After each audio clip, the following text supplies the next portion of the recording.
Yeah, good luck trying to find time to make a video in this day and age when you got laundry, you've got neighbors doing construction.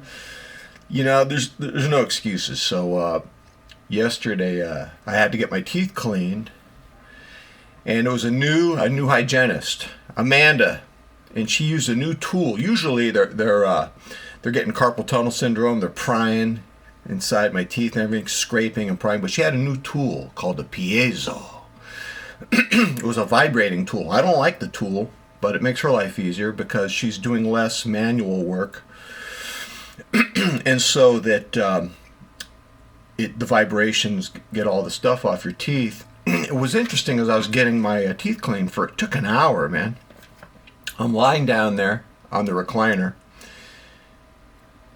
and there's part of me is in a state of distress and anxiety because occasionally this piezo vibrating machine hurts. It hurts. It strikes a nerve, and I'm tensing up. And so there's part of me compartmentalizing inside. You know, I realize I have many selves inside of me at the dentist. So part of me is observing the pain and the distress. I'm in a state of anxiety and distress while I'm getting my teeth cleaned for an hour.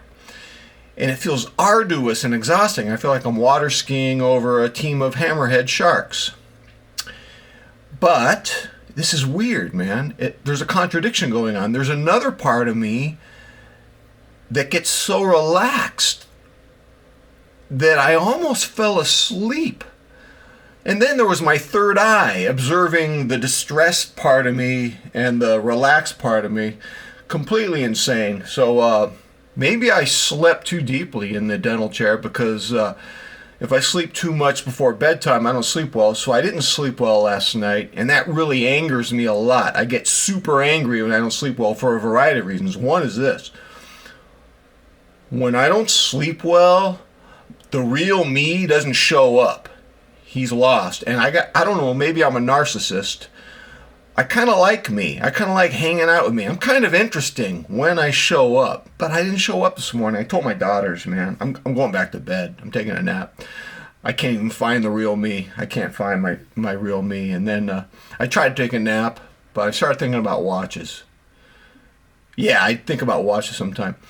So what happened was yesterday I put a couple watches for sale. And I got a lot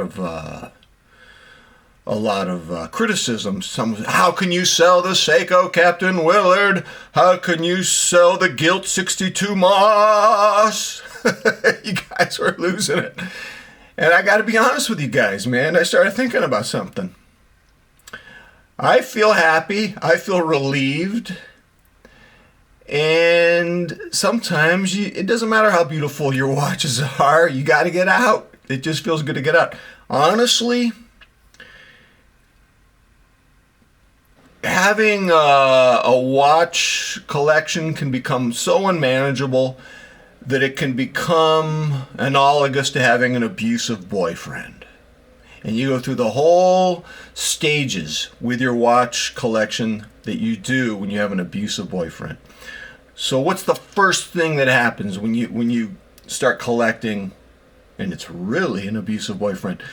The abusive boyfriend makes you feel special. I feel so special with this. I might as well get another one. I'll feel double special. I'll get a third watch. I'll feel triple special, and down the line. And so that's the first step in getting ensconced and getting imprisoned by an abusive boyfriend. The second thing that happens when you become a watch addict is that the abusive boyfriend slowly, the way you kill a frog in boiling water, just turning up it slowly takes up hard drive space in your brain. You start thinking about watches more and more until it becomes your whole world. And at this point, it's no longer fun. You know, I have guys writing to me. They're saying, wrist rotation anxiety is real, and beautiful watches never save me. I get guys writing me. They say, I bought the most beautiful watches in the world, man. I bought watches that cost $3,000, $5,000, $10,000, $15,000. And it's like, it's a full-time job that I didn't sign up for. I'm miserable. It's a hellscape. And they didn't know they were in the hellscape until they left. Sometimes you need to remove yourself. So, this watch obsession can become your whole world. It's like having an abusive boyfriend. And then you go into denial about it. Oh, it's just a hobby. I mean, if I wasn't doing this hobby, I hear this all the time, I might be doing something dangerous. You know what, man? Danger is what's bad for you. Don't pick some horrible addiction and then use that as a justification. Oh, it's just watches. No. It's bad for you if it's a hellscape. And I get so many DMs from guys saying, dude, wrist rotation anxiety is real and beautiful watches didn't save me. So anyways, I'm feeling relieved that I'm getting my collection down, because I just can't deal. I cannot deal with managing big collections these days.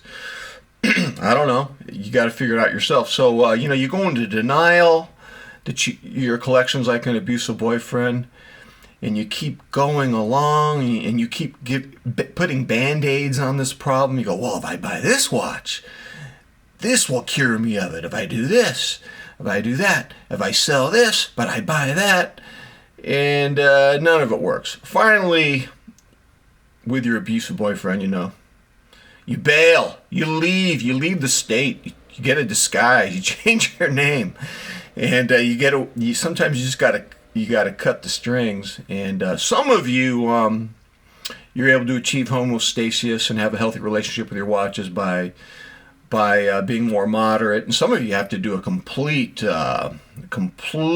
cutoff. Who was it? The Lonely Collective. He had to sell everything and just get a $16 Casio. So that was, he couldn't do it, and then he could just live vicariously through our misery and joy. Our misery and joy. And so, and then we're like, once we distance ourselves from that hellscape, then we're like in recovery for the rest of our lives. And here's the thing, man.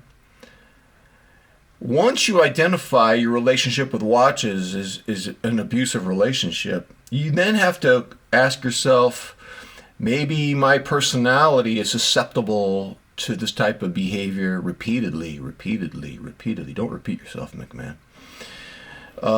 And so then you could go back to the hellscape. And what's so interesting is I feel really relieved. I'm getting my collection down, and the watches I'm selling are beautiful. Beautiful watches don't help me, man.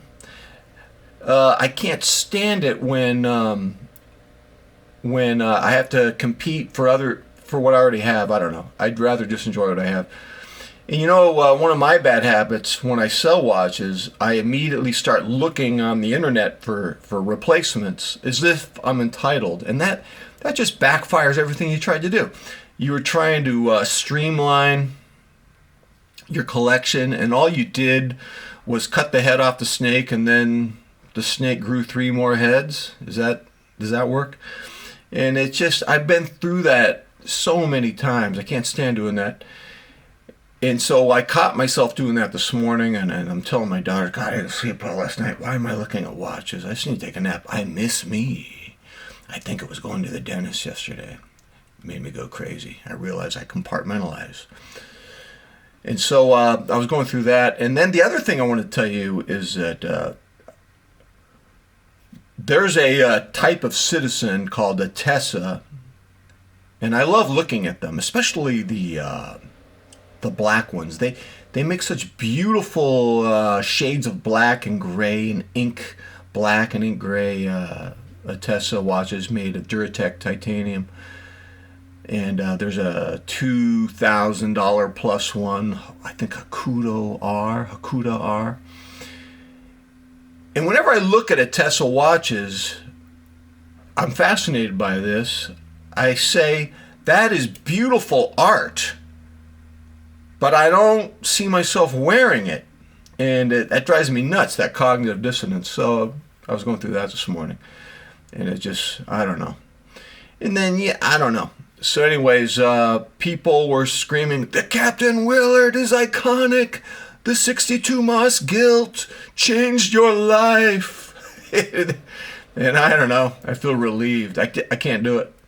I need to go back to bed now. I need to go back to bed, then get on the exercise bike before I go to work. I can't stand not sleeping well. I mean, whoever made this video is not even the real me. So watch this video with that caveat. All right, ladies and gentlemen? All right, tell me what you think. Until next time, I'm out.